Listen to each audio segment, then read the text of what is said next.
Les négociations pour le renouvellement de l'accord de pêche Maroc-UE ont démarré aujourd'hui. Des négociations qui se passent à Rabat. À ce sujet, je vous propose tout de suite de joindre Driss Aissaoui qui va nous donner des précisions sur ces négociations. Bonjour Driss Aissaoui.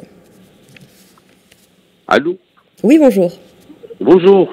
Merci d'être avec nous aujourd'hui pour évoquer donc ce sujet de l'accord de pêche Maroc-Union européenne. Est-ce que vous pouvez nous donner des précisions sur ce qu'il va se passer exactement aujourd'hui à propos de cet accord ? Aujourd'hui, c'est une reprise de négociation entre, comme vous l'avez dit, l'Union européenne et le Maroc.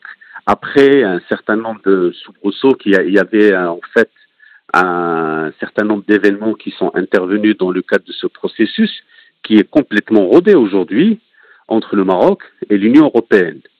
Alors, le mandat qui a été donné à la délégation européenne, c'est de renouveler l'accord de pêche dans un cadre bien précis que le Maroc a déjà, dont il a déjà posé les bases, à savoir le respect de la viabilité des ressources halieutiques, et également, il faut le souligner, que le Maroc inscrit de manière stratégique cette négociation dans le cadre global du partenariat Maroc-Union européenne. C'est-à-dire que ce n'est pas seulement le dossier de la pêche tout seul, mais il y a l'aspect coopération au niveau de l'agriculture, au niveau de l'industrie, au niveau des échanges culturels. Donc tout cela se fait également dans le cadre du statut avancé dont bénéficie le Maroc.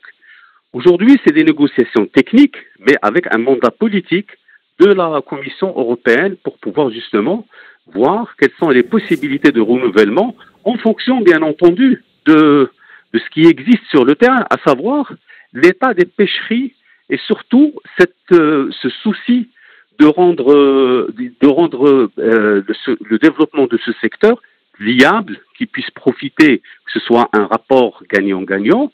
Il est bien évident qu'un certain nombre de pays européens sont plus intéressés par cet accord, c'est-à-dire l'Espagne.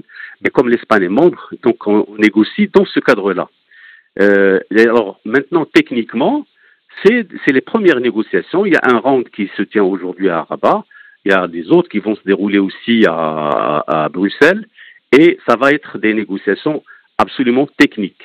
Merci beaucoup Driss Aissaoui. Je rappelle que vous êtes politologue. Nous vous joindrons bien sûr à nouveau dans nos prochaines éditions pour avoir encore plus de précisions sur ces négociations qui se déroulent aujourd'hui à Rabat. Et pour plus de détails encore, je vous propose d'écouter cette fois l'ambassadeur de l'Union européenne au Maroc. Écoutez. C'est un moment très important pour nous, donc c'est le lancement officiel des négociations dans le domaine de la pêche, un partenariat pêche qui a vu le 30 ans déjà, donc c'est pas une nouvelle partenariat, mais un partenariat qui est très vivant, qui a vu beaucoup de réussites déjà, donc la dernière évaluation était extrêmement positive pour les deux côtés. Donc aujourd'hui, nous sommes là pour relancer la prochaine étape. Donc c'est tout à fait un processus normal. Donc l'accord actuel est en train de se terminer en juillet. Donc nous sommes là pour garantir la continuité. Autre déclaration, cette fois celle du chef de la diplomatie marocaine, Nasser Bourita. Écoutez. Cette fois-ci, cette négociation se déroule dans un contexte très particulier, marqué notamment par des attaques externes contre ce partenariat, par des manœuvres judiciaires, par des actions qui sont menées par certaines parties pour dévier ce partenariat de son chemin et de ses objectifs. Le Maroc aborde cette négociation par un référentiel très clair, par des positions très précises et par une vision qui est également très bien définie.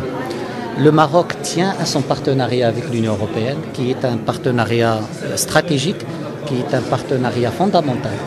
Mais en même temps, le Maroc a ses lignes rouges, qui sont son intégrité territoriale et son unité nationale, qui ne peuvent aucunement faire l'objet de négociations ou de compromis, et parce qu'ils constituent un des éléments de l'unanimité du peuple marocain derrière Sa Majesté. Merci.